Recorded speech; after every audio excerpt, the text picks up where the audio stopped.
Hi everyone, I hope you're well. A great Christmas and I wish everyone the best in 2024. I'd just like to put a brief message of appreciation out there. People who subscribed, tuned into the channel, viewers, comment and interacted. It's been absolutely brilliant. May it continue in 2024. 3 drills that you can implement within your practice in 2024 that's going to help you shallow the golf club, and it's a hot topic in golf at the moment. It's always going to be a hot topic, but here's 3 of my best drills that I've advocated to all pupils in 2023. The steepness creates a little bit more of a compensation that impacts. The steeper we get the shaft moving earlier in the downswing, the later we have to shallow. So we're trying to shallow the golf club a little bit earlier, which is going to give you the best opportunity to get a little bit more space coming into impact and control the face a little bit better. This golfer, where spins open, causing the chest to open, causing the right shoulder to work out too abruptly towards the golf ball. So instead of the right shoulder moving out, we want it to move down. Drill number 1, grip the club head, hook the shaft around the back of your right elbow. As we swing the club back, if I get too steep from here, this right shoulder is going to internally rotate too much. What do we mean by that? Visualize you've got a bottle of water in your right hand. If the right shoulder works forward too early, the bottle of water is going to spray too much in front of me. What we're trying to do is, instead of the shaft moving back, the hand moving forward, we're going to try and get the elbow to move forward, but the hand to move back. You want to top the backswing, feel like the elbow moves forward, the hand stays behind the elbow. How do we achieve that? We feel like the grip end of the club is intersected through the golf ball. As you can see, elbow always gets ahead of the wrist. This right shoulder is going to stay back, it's going to work down a little bit more in transition, and it's going to allow everything to sync up a bit better. Keeping the golf club coming down, hand gets too far ahead of the shoulder, grip end of the club goes back. Really, instead of the golf club going behind your body, get the golf club to feel like it intercepts through the golf ball. Right elbow always works ahead of your right wrist, and then right shoulder is going to feel like it externally rotates a little bit more. That would be internal rotation, where the palm goes down towards the ground and the water's going to fall in front of you. Visualise a bottle of water in your right hand. You're just trying to feel like there's a wall behind you. You're trying to spray the wall behind you with the water. How are we going to achieve that? Elbow is going to move in front of right hip. Wrist always stays behind the elbow. Right hand towards the sky.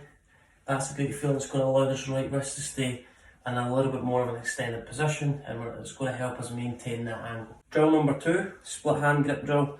Both hands should be the same distance apart as the grip. So left hand on top first, right hand just underneath. So both hands should be in line with both shoulders. As you swing the club back, this is going to instill a little bit of width to the top of the backswing. We see a lot of golfers who collapse their arms at the top of the backswing, where they swing the club back, that right arm flexes too much. That right arm folds a little bit too early. You lose that angle. So if you think about the gap between my right wrist and my right shoulder, that gap gets too narrow. We want to create the width in the backswing, maintain it on the way down, then release it. A lot of golfers get really narrow with the right arm, then that angle has to widen on the way down. Create the width in the backswing, maintain the width on the way down, then release the width. That's the best philosophy that's going to help you achieve a little bit more success. Split hand grip, gradual turn on my belt buckle and a gradual turn on my torso. Your right arm stays a little bit straight at the top of the backswing, and feel like your right arm's as far away from your head as possible, because if your right arm maintains its width, your left arm just follows that position, and we're going to create maximum width. And because we're wider at the top and a little bit more laid off, as we come down, the shaft is still going to come down a little bit more from the inside. Take the space, get to the top, feel like your hand stays far away from your head as possible. That angle goes wide to narrow, as opposed to getting really narrow, then wide. So think wider at the top is going to allow that angle to create a narrower downswing path, which is going to enable us to create shaft lean that everyone wants to achieve, encourage us to create a little bit more compression. What does that mean? Ball turf contact. Club to the top, I feel like my left shoulder's working across, so it points on the instep of my right foot, then it's going to work down slightly. Hands feel as far away from my head as possible, then I come down. Because I've created the depth and width in the backswing, it just gives me an easier platform to springboard, allowing that club to shallow a little bit earlier. It allows me to keep my back to the target, it allows my left arm to stay a little bit close to my chest coming down, and allows the club to come down on a more inside path that's going to help me control the face. Drill number 3, what we want to talk about, and it's a game changer, it's going to help you shallow the golf club. Take the club head, hook it around your left arm, so left arm for the right-handed golfer, and what you're going to do from here is put it underneath your right arm. So hook it around your left arm, put put it across front of your right elbow.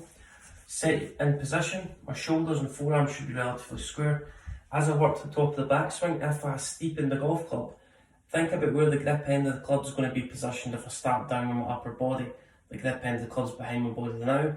That references my right shoulder, so my right shoulder's going back in the backswing. If the grip end of the club goes straight out towards the golf ball to start off with, we know the right shoulder's working out a little bit too much and not enough down. Get to the top of the backswing before we finish the backswing, we've already started the downswing. The left hip's going to move a little bit laterally. It moves closer to the wall, enable my pressure to move into my left side. As I start down, my hips are pushing back. That's going to allow my chest to stay more down towards the ground, keep my right shoulder back. Grip end of the club working down towards your right hip. If I do this wrong, chest spins open. Keep your right shoulder behind your left shoulder. My right shoulder to work down a little bit more in transition. That's going to allow me to create a little bit more right side bend when my right shoulder gets closer to my right hip. I feel that kind of right side crunch where my right side of my ribs are compressing compared to the left side of my ribs. Elbows always behind my left elbow. Shoulders are a little bit more close towards my target. Guys, there's 3 drills that's going to help you shallow the golf club, and it's 3 great feelings that's going to allow you to create a more exaggerated feel, and it's going to help you create a little bit more success. Please feel free to comment below with what's been your golfing highlight in 2023, and also what you would like to establish better within your game. What would you like to improve in your game in 2024? So please like and subscribe to the channel. If you've got any thoughts or any questions regarding that video, post your comments below in the box, that'd be great. If not, Happy New Year everyone when it comes, and we'll see you again in 2024.